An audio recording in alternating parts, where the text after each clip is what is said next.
So I've been here for 12 years. July 9th was my anniversary, so it just passed. Within that 12 years, I did a year as a management trainee.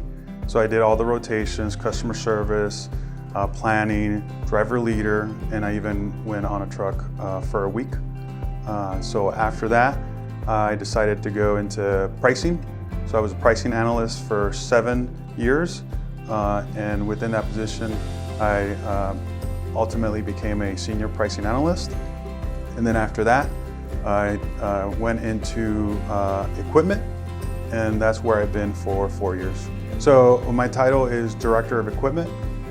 So it basically encompasses collecting trade trucks, bringing in the new and making sure that that flows correctly, and also the redistribution of existing tractors at those trade locations, along with other tasks like buying service vehicles, golf carts, forklifts, all kind of type of miscellaneous procurement. Well, you know, growing up, I was the oldest of 6 siblings, so it's almost like you didn't have an option, right? You needed to be a leader. We are an immigrant family, so my parents came here from Mexico. So, ultimately the oldest kid had to do a lot, and I had to, drive my siblings to school, and, kind of take that role. And it even is present today where, they'll call me, they're buying a car or something or doing something. So I'm kind of like the, catalyst for the family where everybody comes to my house and, they want to take advice from me and stuff like that. So I think a lot of the times when we're put into leadership positions, it's not necessarily because, hey, I just have a burning desire to be a leader. It's because there's a necessity out there, and then you're willing to take the role and be a leader because there's a need out there. So my biggest role model is probably my mom, right? And it's not like she was, an executive or anything. She was a mother of 6. All her kids have gone to college and graduated. She used to work cleaning houses and to help us pay for our tuition. And just a person who's responsible like that and is able to kind of, through all these adversities, raise a good family. I think that's a leader,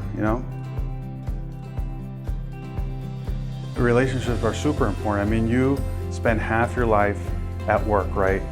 You have to be able to build these relationships. You want to understand what their limitations are or struggles are, because those ultimately come back to work. So if you understand them, you can deal with them, better.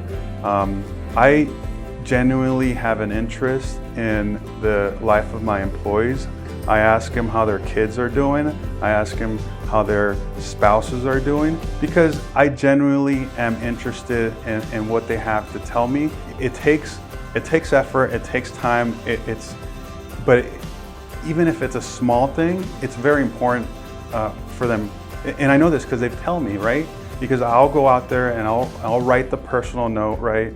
And sometimes that's all that's important, right? That you take the time to recognize, I'm so happy you just bought a new house, or even calling them. That's important too. I have very good people in my team that I would hate to lose, right? But if I know that they're looking for a specific goal, right? I actually go out there and if I see something on the Swift portal and it makes sense, I'll send a posting to them. And I have no qualms about them applying, because I would rather they achieve their goal and stay within Swift than, not achieve their goal and go somewhere else, right? A lot of these folks that, have been here for a long time. And the reason I've been here for 12 years is because Swift has always afforded me the opportunity to grow, and that's immensely important. As a good guy, right? So whenever you talk to somebody, right, about another person, and they'll always say, hey, that guy's a good guy, right?